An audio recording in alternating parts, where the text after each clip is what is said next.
Belmar, the official newspaper of the Borough of Belmar and the Asbury Park Press on December 19, 2018, and notice of this meeting was posted on the bulletin board of the municipal building.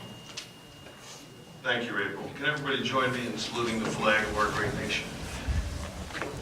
Pledge allegiance to the flag of the United States of America and to the republic for which it stands, one nation, under God, indivisible, with liberty and justice for all.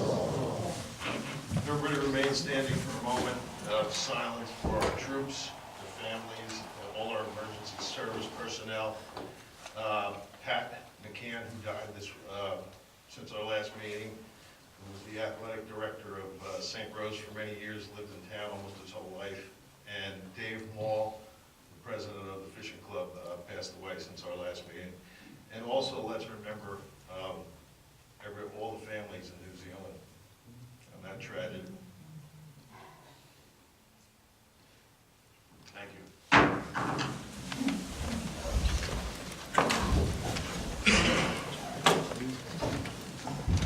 All right, workshop. Does anybody have anything on workshop?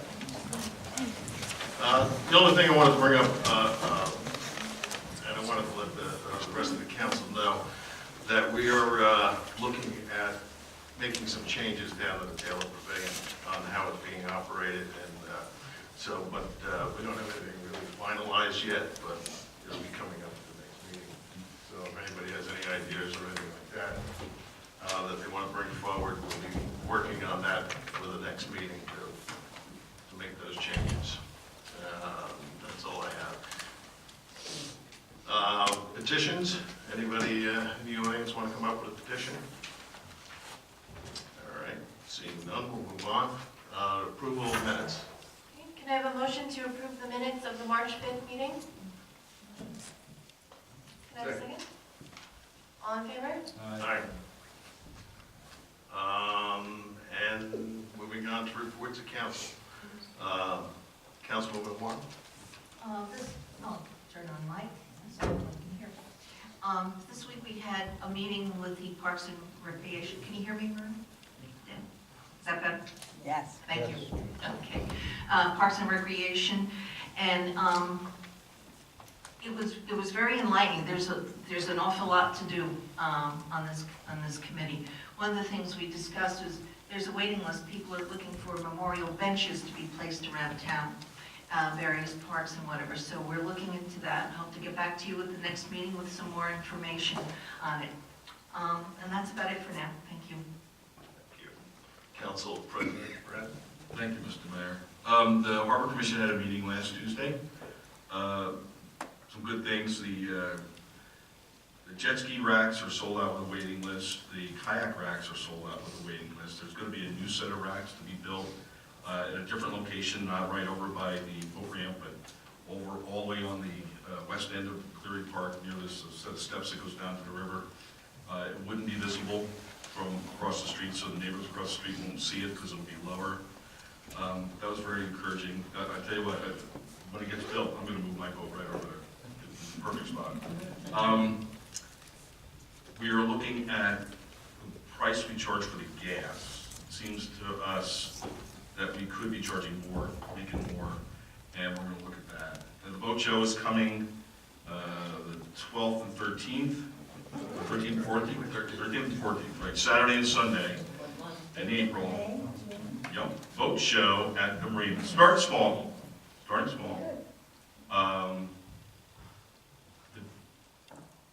If they sell a boat, they rent a slip. That's part of it. Very nice, very nicely done. All right, and that's it for me. Thanks. Oh, you want to just mention wrestling? Oh, that's right. Thanks for I completely forgot. All right, want to give a shout out to Lucas Ravana. Last meeting I mentioned the two girls who live in Belmar who won in the state tournament. They go to Manasquan High School. Lucas Ravana lives on 13th Avenue. He goes to Camden Catholic. Not only was he state champ this year at 145, he was state champion last year at 131. Gotta double check that. But he's obviously getting bigger. I saw some of his stats today.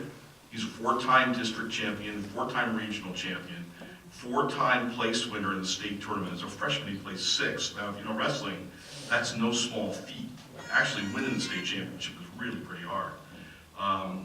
All 3 of those wrestlers are going to be here at the next meeting so we can recognize them.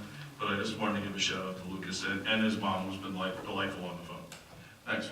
All right, thank you, Council President. I have a few things. If you see the cameras tonight over there, we are now live streaming our meetings on Facebook. So we're not only recording them, they're going out live streaming. So, thanks, John, for handling that. Couple things, library meeting. The library is looking to hire an executive director, and they're also looking into going out for, look, there's a grant out there. It's a one-to-one grant to improve some of the building or to add on to it. So the library is looking into that aspect and discussing those things. So I know Jerry's right here in the front row, and she's on the library committee. There's a lot of things going on with the library that the library committee's been working on.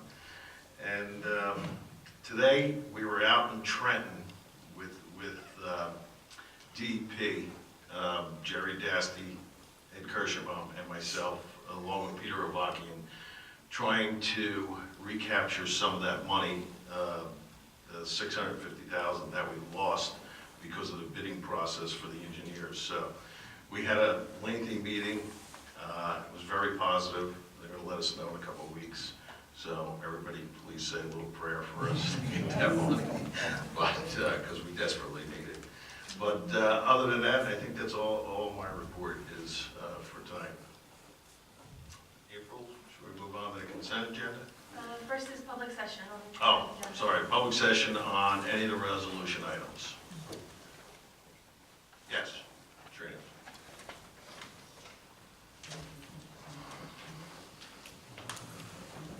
Good evening, Katrina Clapsis, Beach Street. Could you just explain the last resolution 84? I read it outside, but I still don't quite understand it. The reassignment from Seaport to 701 Main, could you explain that a little bit? The building has been sold, and the assignment is moving over to the new owner. Okay, but what does that mean? What building has been sold? The 701 Main Street building. Where Caps used to be. The new building over there? Yeah. Yeah, so it's just transferring, basically it's transferring the pilot program over to the new owner. Oh. That's why it has to come before a resolution tonight. Uh-huh. Okay, and is it true that there's apartments in that building? Are they gonna be apartments or condos? In the 701, Mm-hmm. I think it's all apartments, I'm not sure. It has the store downstairs where the furniture Right, store stores, I is, know. and I believe it's apartments. Yeah, I don't know. Oh, okay. I'm not sure of that one. Okay, thanks. Okay. Anyone else? Okay, seeing none, we'll close the public session. Have a motion to close the public session? I'll make the motion. Second? Second. All in favor? Aye. All right. Now consent agenda.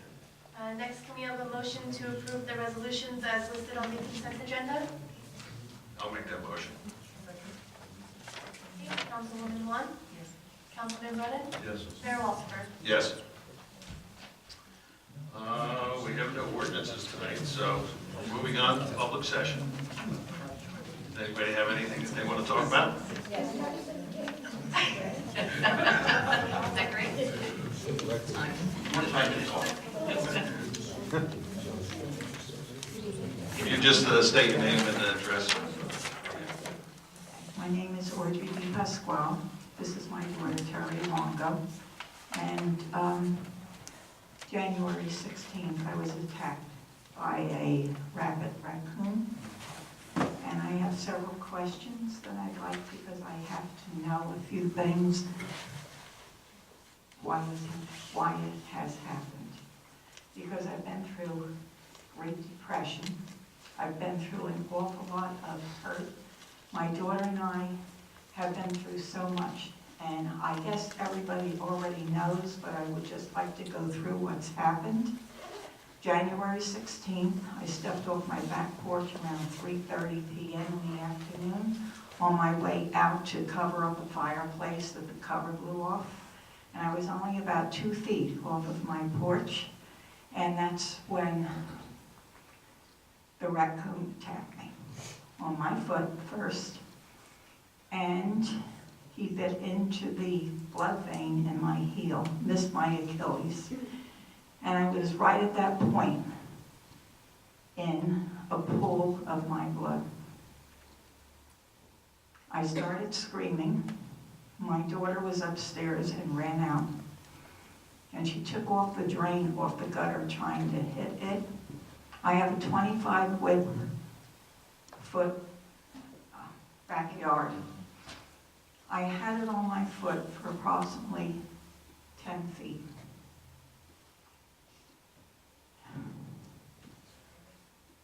I went to think for whatever I could do to get it off my foot, and I reached down thinking, I don't know the animal.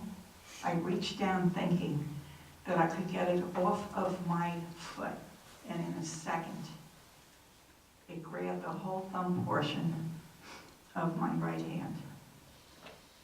And I kept on going. I was walking through my blood, and I got to a point, I thought I was going to have to lay down and go to sleep. Terry and I continued, and after about 22 feet, Billy Sullivan, my next door neighbor, came out with a very heavy shovel and beat it on its head, I don't know how many times. He told us to go in the house, and my daughter and I went in. I was really bleeding from my foot. My kitchen floor was just a lake of blood. Thank God the cavalry came, our first aid and our police department, and asked what had happened, and I told them that I was bitten by a raccoon. It was told to me it must have been the one that was sighted on 11th Avenue 2 days before.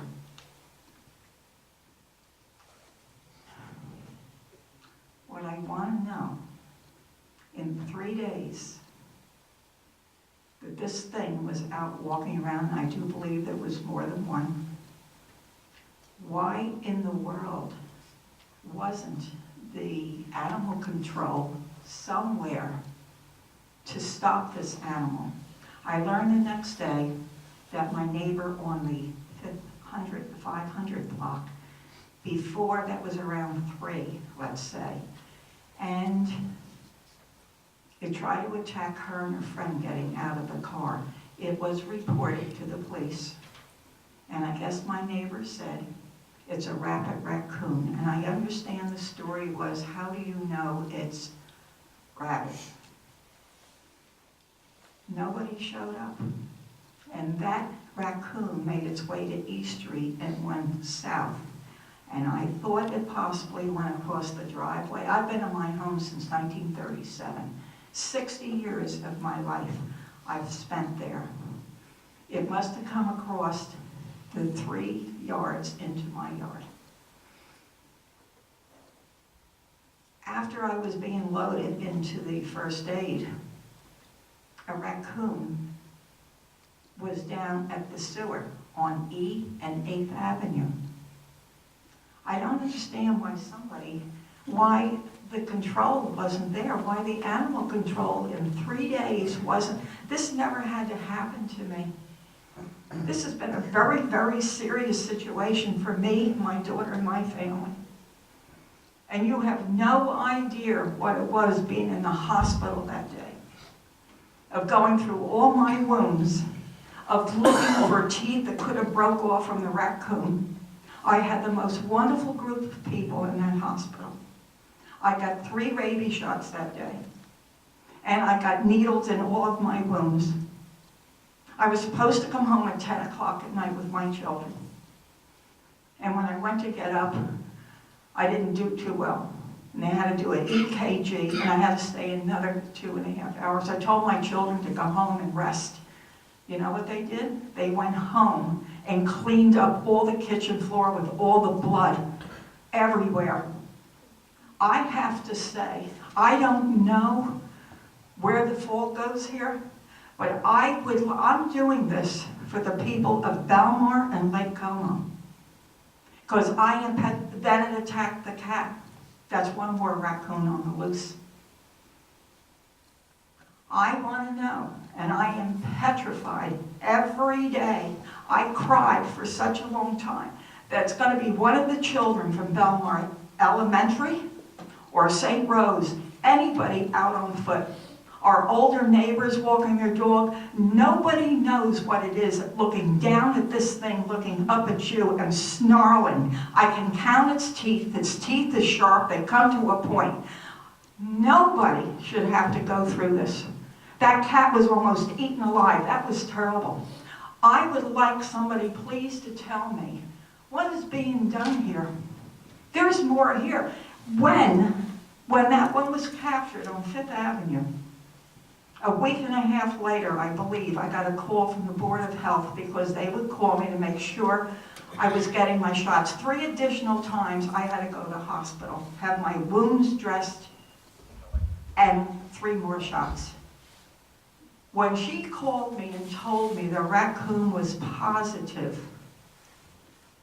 and I said to her, I said, could I please have a letter to that effect to put in my papers?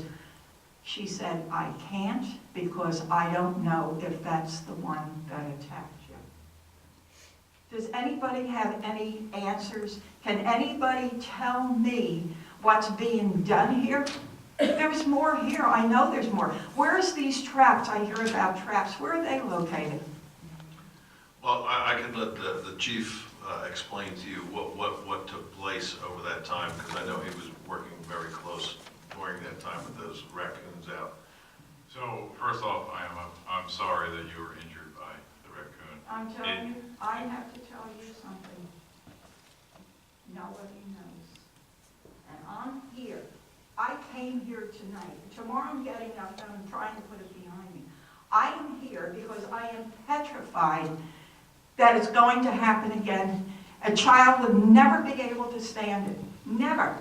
So we met with the chief of the ASPCA that day, as well as the Humane Society.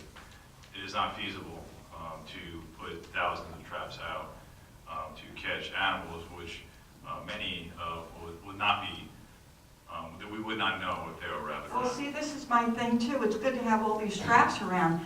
But if we don't know about it, that's something else I wanted to say. We used to have for years an alert, I call it the alert telephone call. If you flush the hydrants, you do this, you do that, we would get calls. Why in the world wasn't, when that was sighted on Monday, 2 days before it attacked me, or a raccoon attacked me, why wasn't that call put out Monday night to let us know? You think I ever would have been in my yard? You ever think I would have? I've always taken good care of my health. I've had cancer. I've been through it. I lost my husband last October. Do you think I ever would have been out in that yard? I don't know. What happened? How could it be on the loose for 3 days? Or one of them be on the loose for 3 days? How could that be? Could you tell me that? Mrs. Pasquale, if you remember, I called you a few times. Yes, I do know, and I called you back eventually because I was angry. No, I understand. The one thing I want to caution the council about, I know we received papers regarding to a suit, so there's not much we can talk about. What is that? You sent papers in regards to a claim, possibly? Well, something had happened there, but I didn't know it was registered. I hadn't planned on doing anything. I understand that, but understand that we have papers, so we have to be careful, and I'll refer to the attorney. But here's what I can say. As far as when or what you heard was going on 3 days prior, I know that as soon as the chief was aware that somebody's been attacked, we sent out a code red message immediately. I didn't get one. Monday it was cited. I never got a call Monday. After you were, because we had no other reference. I didn't get that either. I'll tell you what, my dear neighbor, Tom Foker, came here the last meeting in February, or a council meeting. He was the one that came and talked, and he is the one that got it reinstated.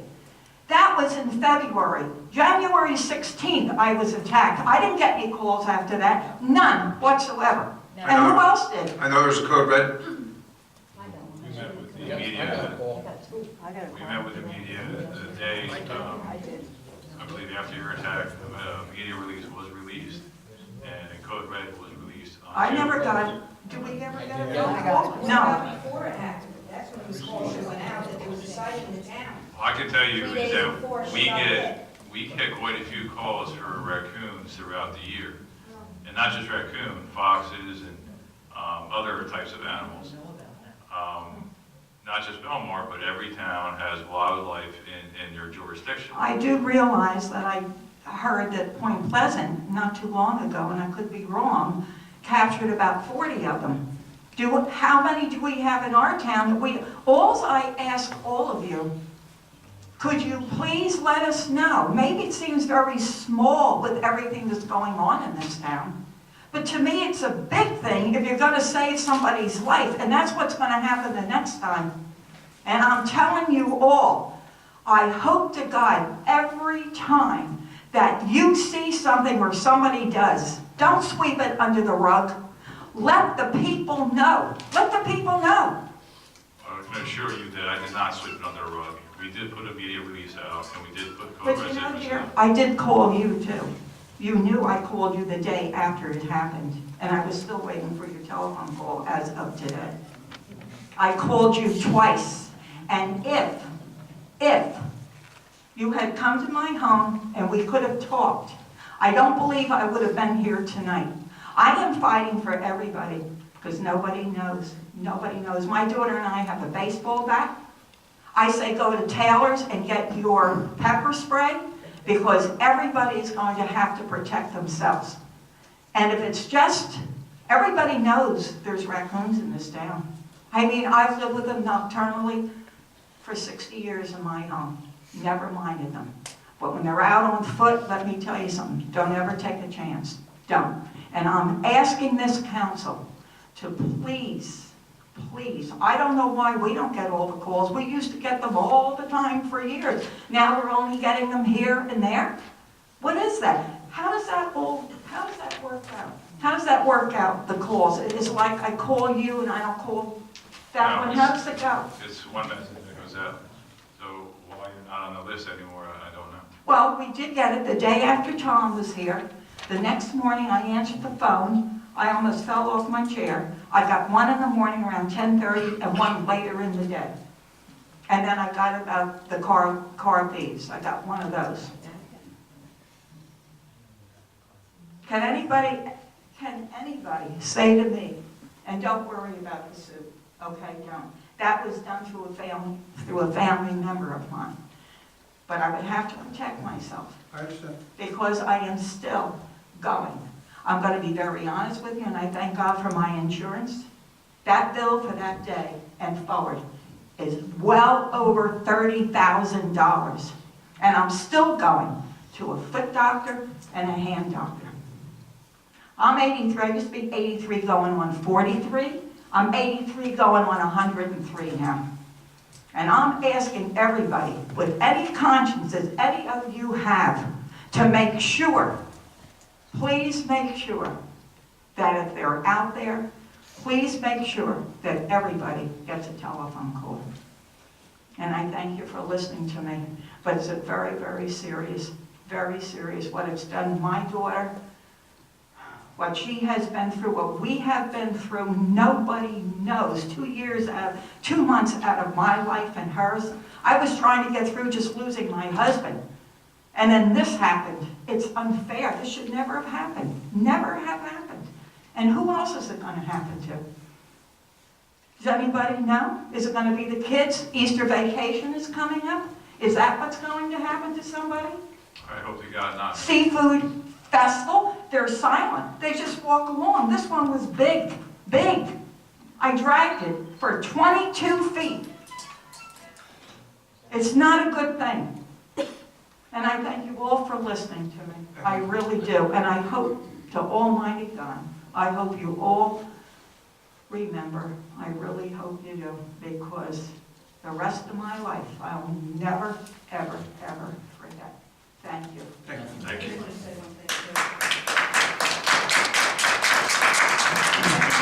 I would just like to talk about with Facebook, with social media. I do get alerts from the Belmar Police Department on Facebook. Since this happened to my mother, there was at least 3. One described things to look for with a rabbit, raccoon, different things to look for. What happened to the cat on 15th Avenue with the rabbit one? What happened to my mother? Why couldn't have that been something on Facebook when it was first cited? Oh, the people of Belmar, just be careful out there. There's been a sighting of a rabbit raccoon in town. I know you don't want to frighten people, but the fact of the matter is, maybe this could have been avoided. Maybe this could have been avoided. So I'm just saying, I know everybody's not on Facebook, on social media, but like I said, I've gotten things from Belmar Police Department on there and said about the raccoon, but not before. So I just wanted to say that also, okay? Thank you. All right, thank you.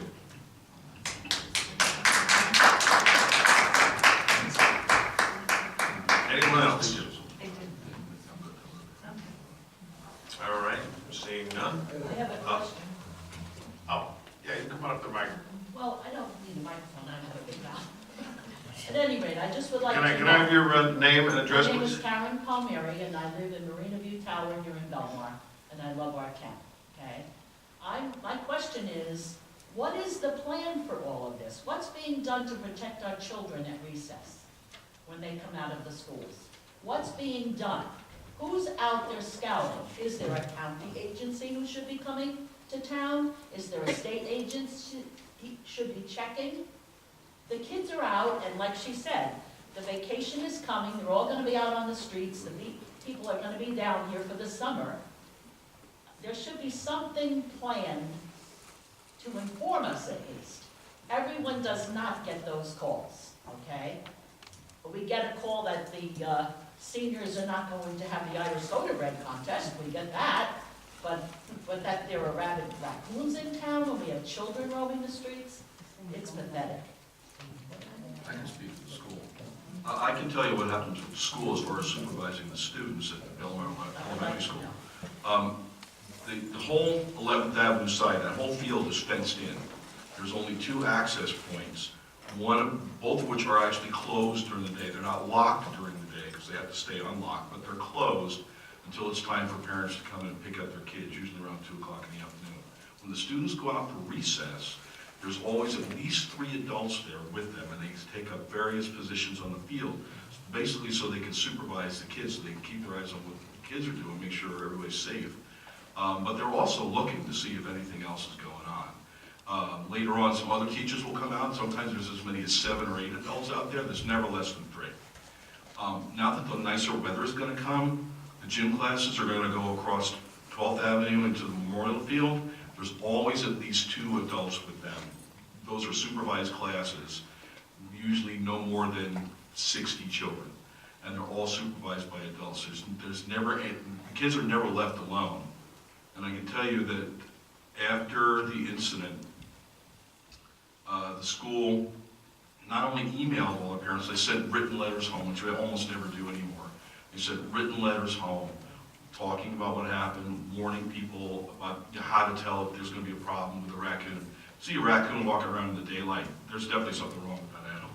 So they really went out of their way to make sure that the families were informed about how to try to stay safe. Safety with the students over there is number 1.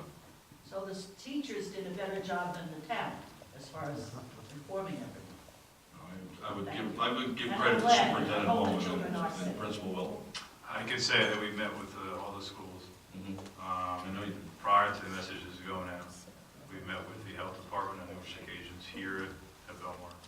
And we've worked hand in hand, to this day, we work hand in hand with the ASPCA, with Chief Officer Citra, who expanded his patrol, not just at Belmar, but the surrounding towns.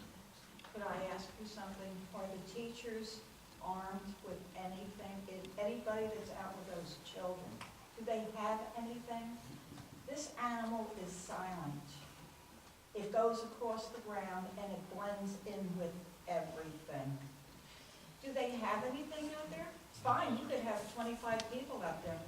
No. Well, I'm just telling you, you're shaking your head and putting, The answer to your question is no, they don't have any weapons. I'm No. trying to think of what they Anything, might have. pepper spray, They you couldn't. realize, what would they do if one walked up and attacked a child?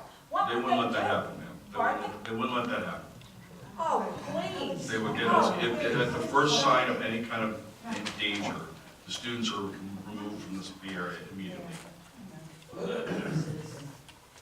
Okay, anyone else? Yes. Hi, my name is Bill Garcia, we live at 22 14th Ave, and I want to just rewind 2 meetings ago. I missed the last one, my dad had passed away. But I want to follow up with the cost overruns at Major. Okay, so we rehashed that. The gentleman here, he was explaining all the cost overruns at Major. We were looking at floating some debt, taking on some debt to satisfy that so we can go back and appeal for the grants, of which obviously you did one today in Trenton, thank God. When we typically do a project, is there a contingency on that project? Okay, so you're doing $1 million project, and I speak from my experience again, okay, and you know what that is, that I sent you an email, personal email. Okay, when we take on $1 million project, typically you float a 10 to 50% contingency for things that are unforeseen. Okay, so you're sitting on 150 grand extra, because when you dig the hole in the street, you don't know what you're gonna find. The problem was that there's a process when you have a grant. And not only, if we see a cost overrun coming, not only do we have to call the state of New Jersey or the federal government, wherever the grant is coming from, and talk to them about this cost overrun before we move on. The problem is with the Lake Como outfall pipe, those calls were never made. So, But that was only one project. We're looking at cost overruns on multiple projects, so I'm not well, mistaken. the pavilions were done the same way. Right. I can't think of one project in this town that it wasn't done that way without making the calls that should have been made. Can we think of a There project? was, Right. and anytime there's a design change to a building or any change to anything that we're doing, it has to come before mayor and council because technically it breaks down to money. I sat on the council for 2 years. I don't ever remember any of them coming here, all those change orders. So when we're talking about the last administration, we don't know exactly what was going on. We're trying to straighten out what's going on moving forward. We have all this baggage behind us, and we're trying to work through it. I think that's why they were campaigning for you, the Democrats, actually. You know, I think Doherty knocked on my door was campaigning for you. Oh, was it? You dropped that turkey line. But at the end of the day, if you have a contingency for a project, I don't know, a project I've run on the civil side in over 40 years. Well, if we're doing the project ourselves, you're absolutely right. If we're funding the project, if we're funding the project ourselves, you're absolutely right. Mayor, can I? Yes. See, it's apples and oranges. Okay. The issues with Mazer that the mayor is talking about has nothing to do with contingencies. It has to do with the way that they were appointed. There were change orders. No, hold on a second, let's try to tell you again. The change orders deal with the contractor. The $650,000 that the mayor is out in Trenton today trying to get back had nothing to do with the contractor per se. It had to do with Mazer being, well then, okay. But there was multiple projects. There were multiple projects that we talked about 2 weeks ago, not the outflow on Lake Como. That's just one project. There are multiple projects that we've been able to recoup funds on because we haven't satisfied our debt with Mazer through the change orders. Is that correct? No. Closeouts. No, Tom's, Mayor Mossberg's nodding said yes. Well, the extra, Mr. Dasty, the extra 150,000 that Mazer is looking for, they were on Right. change orders, correct? They're looking for additional work that they say they did in conjunction with additional work that allegedly the contractor did. Right. But that has nothing to do with contingencies in the bid process. Okay. So I'm not sure, I'm sorry. Okay, no, I got you. And so the civil, I've not worked in, you know, on the other side. I've worked only on the civil side, on my side of the equation. So in the end, we've had the cost overruns, okay? And what is the update on that, settling that with Mazer? Okay, have we paid that, we're going to go out and look for debt. We were going to take on more debt. Right, we're going to do a consolidation loan, is what I got from that meeting. Well, we were thinking about doing that. We were still working with our CFO to see if that's the way we're going to go. Right. Or are we going to negotiate some of these things down? So it's still up in the air. It was one of those things that we're in a catch-22 position, and you're correct. I got you. That we have to close out some of these projects to get the grant money to finish it up. But we're still looking to find out, are we getting, how much are we gonna get, and is it gonna cover what's being going? Right. Or are we gonna have to negotiate with contractors and everybody that was involved in the project and not go that route? So that, it's still something we're looking at. I mean, Okay. we brought it up to say that it's possible, an option for us to go that way. But, so, we're dealing with the CFO, we're taking a look at it, Mr. Dasty's taking a look at it. Our new engineers are trying to figure out what's the best option for us to, how to deal with this. One of the options is maybe to negotiate with them and work the debt down that way. But, you know, it's one of the options. We're looking at everything before. The last thing I want to do is go out for more debt, because the debt that we have is absolutely crazy, so. Okay. And typically, when we do take on debt to fund a project, do we service the debt over the life of the asset? Okay? So that's really a question. You go and build a building, the building has a 30-year depreciable life in what I'm used to. Okay, you depreciate that building up over 30 years. Okay? So when we take on debt to fund projects, do we service that debt? The question is, do we service that debt over the usable life of the asset? The statute, I'm sorry. Go ahead. There's a statute that says, and I don't remember the exact number of years, but for all the different capital projects, the legislature has said how long you can bond that project for. Okay. So there is that type of thing, and it's for different type of projects, different type Sure, of. it changes that. I get it. Okay. Okay. Because I think, I want the council to understand as a taxpayer, so we talked about, and, a little sensational press that, our taxes are going to go up and everything else in the co-star in January, I believe it was. As a taxpayer, I have genuine concern, obviously, because I think you as a council, and as a mayor specifically, you guys are challenged with coming back to your constituency and saying, hey, how am I going to rebuild reserves? Okay, because reserves are depleted. How am I going to fund the projects that I need to do to improve the town, at least maintain the town on a sustainable basis? And how am I going to service my debt? Okay, without raising people's taxes. Okay, I'm expecting a tax increase. Okay, and I'm okay with that. What I don't want to have happen, and I think you guys have an enviable task in front of you, okay, or an unenviable task, okay, and that you got to come. I think this forum here, you should be able to come to your constituency and say, here's our plan. We're going to take on X amount of debt. We're going to be taxed to generate this much revenue. We're going to rebuild this much reserves. We're going to service debt in this on this schedule, and something that we can hold your feet to the fire to. Because the other guys blew it, guy. I mean, you know that. You two are partners. Well, Okay, you're sitting out there too. Okay, so we're all part of it. Okay, and I'm willing to take my lumps as a taxpayer, but I just want to make sure we're buttoned up. Okay, because I don't think you're going to come back to me for tax increase year over year over year. Okay. all right, well, that's what our CFO and all our professionals And I are look digging forward- I into. look forward to meeting the CFO. Yes, sir. And, we're still, believe it or not, still finding things every day and peeling back the onion to get to the bottom of where we're at. Once we're at the bottom and we figure out exactly what kind of plan we're going to be putting in place to handle all of this, we will definitely be informing the public. So, as we go forward, we got Form a hunt two. group for Doherty. That's what you need to do. Form a hunt group for Doherty. That's a responsible cap. Thank you. All right, thank you.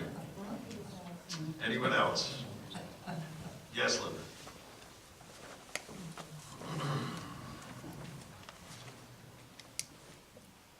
Good evening, Linda Sharkus, 400 4th Avenue. I'm here today because I was walking around town and ran into Barry Patel. And I was surprised to hear that his 5th and Main Street is going to be apartments and not condos. My question to you is how many other buildings have been approved that will be bearing new residents in town? Can we get a number count so we can figure out what we're going to do with the school systems? Because my expectation is that we will have more students with having more apartments in town than doing the condo route, because the price point of a condo versus the lower rate for a rental of an apartment. And I'm concerned about what's going to be done with the infrastructure to accommodate all these people that will be moving into town. So I'd like to have the number of new residences that will be coming on board within the next 6 months. Just the two buildings that are going up now? Well, Is that the whatever number? else has been approved already that we don't know about. Because one of the issues that we had is with the Seaport redevelopment, we had no knowledge of what the plans were for these structures going up.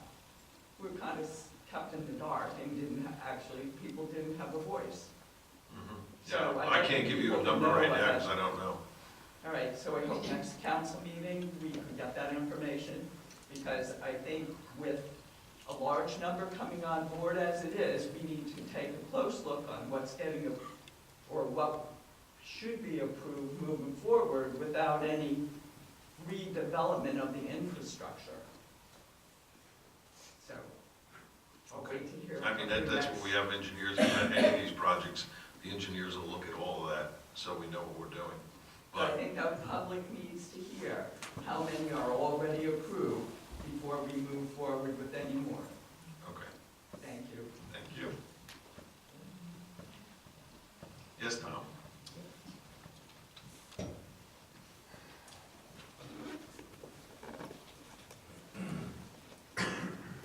Tom Booker, 527 8th Avenue, Belmar. I just want to add something that Linda said is, recently I saw where Belmar's budget has been cut back because of declining student population. Oh, the school budget, you Yeah, school mean? budget. Yeah, in the state formula, because And their enrollment's gonna down. This could have an impact on that because I know what they say, well, not everybody's going to have children and stuff like that, but still, it would be an argument for increasing the budget. Like, if the student body increases under Yeah. the state formula, the Yeah. aid would increase too. Just wanted to add that. Okay, thanks, Tom.